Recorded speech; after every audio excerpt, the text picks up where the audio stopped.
Hi, English friends. Let me ask you a simple question. Have you been learning English for a long time but still feel afraid to speak? You know some words, you understand grammar very well, but when you open your mouth, nothing comes out. Am I right? If so, today I am going to show you an easy and practical way to start speaking English confidently. It's called survival English. So, what is survival English?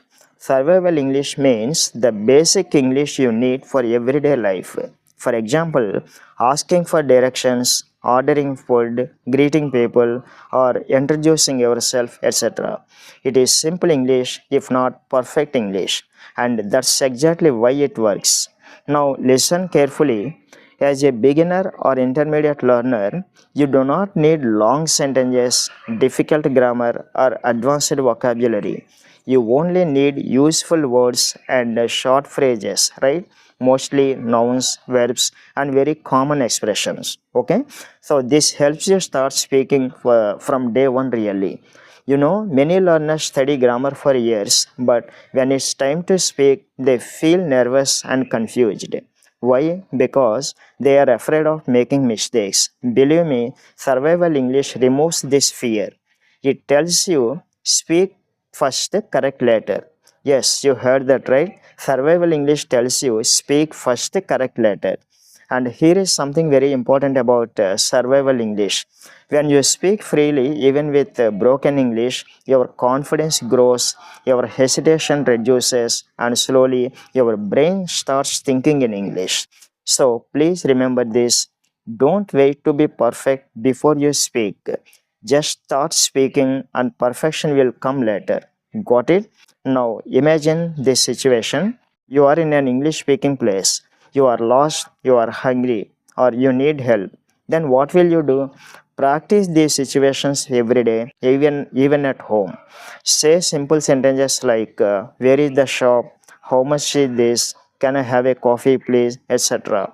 This kind of practice trains your brain for real life situations. And here is good news for you.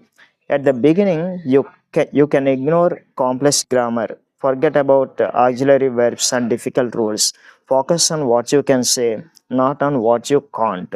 And one more thing is use your hands, your facial expressions, and have a smile while speaking English because communication is not only words but also expressions. Got it? So now here is your simple challenge. For the next 7 days, use English in small ways like talk to yourself, describe what you are doing, think in English while walking or working. Even for 5 or 10 minutes a day is enough. Do this daily, and you will feel more confident very quickly. This is called survival English. Survival English is the best starting point for beginners and intermediate learners. It is simple, practical, and effective. So start small, be consistent, and step by step, you will start speaking English confidently. That's all I want to talk about in this video. If this video helped you, please like it, subscribe to our channel English Friends 360, and share it with someone who is learning English. Remember, you don't need perfect English to start speaking. You only need courage to begin. All the best.